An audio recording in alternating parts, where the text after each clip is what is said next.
Initiating moisture.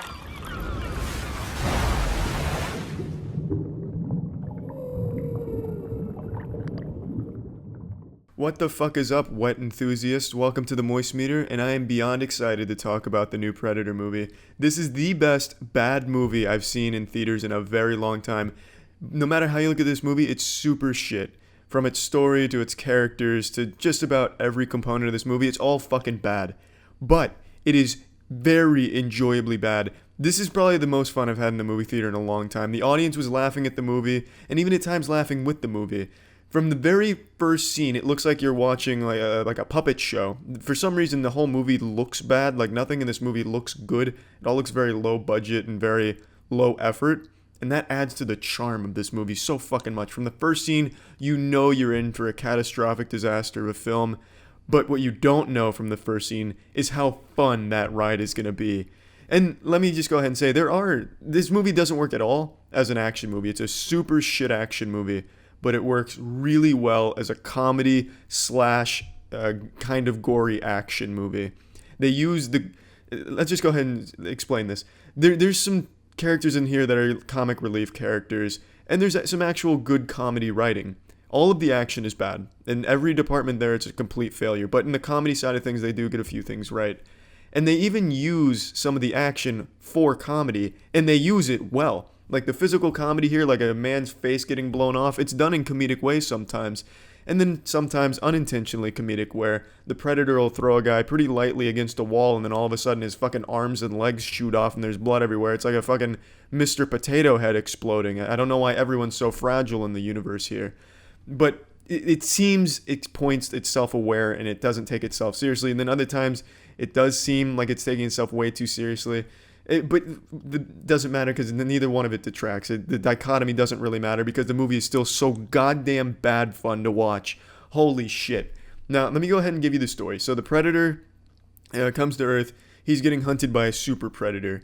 It's revealed that the Predator came to Earth because it's trying to help us. I'm not trying to give spoilers, but it's really important because I really want to tell you about this storyline here. So the Predator, he gets hunted by the super predator. It's revealed he's trying to help humans. And what the predators want, the bad predators, what they want is they want to hybridize. They want to capture strong humans to put into their DNA and make themselves stronger. They want to evolve. They want to upgrade. Now, the main character's son is autistic. And that's not a laughing matter or anything.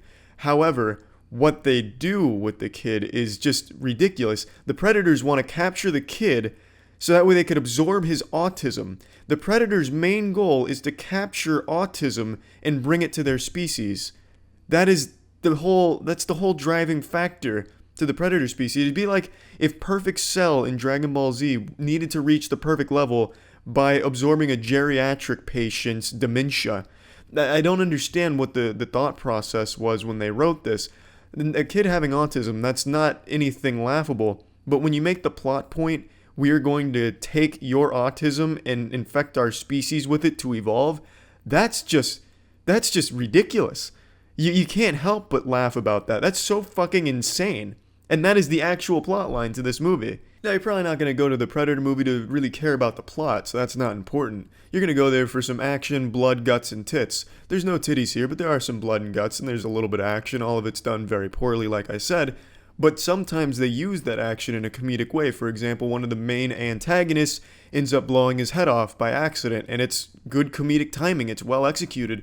There's a scene where Key and his counterpart in the movie, they both get badly injured and they look at each other and they have this very masculine stare like, yeah.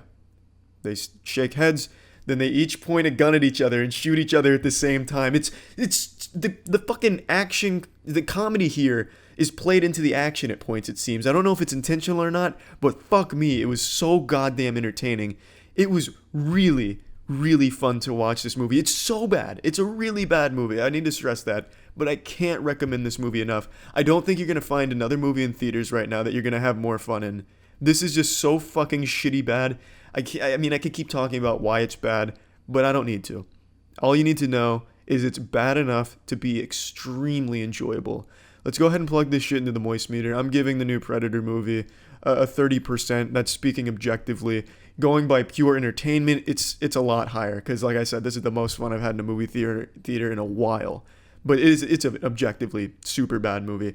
The saving grace of this movie is its surprisingly competent comedy writing, and it's actually intentional comedy writing. There's some good jokes in here and some likable characters, but honestly, I can't recommend this enough. Go see this fucking movie because it's not The Room levels. It's not even close to The Room or anything, but this is probably the closest we're gonna get for a little while. This shit was fucking amazingly bad fun. See ya.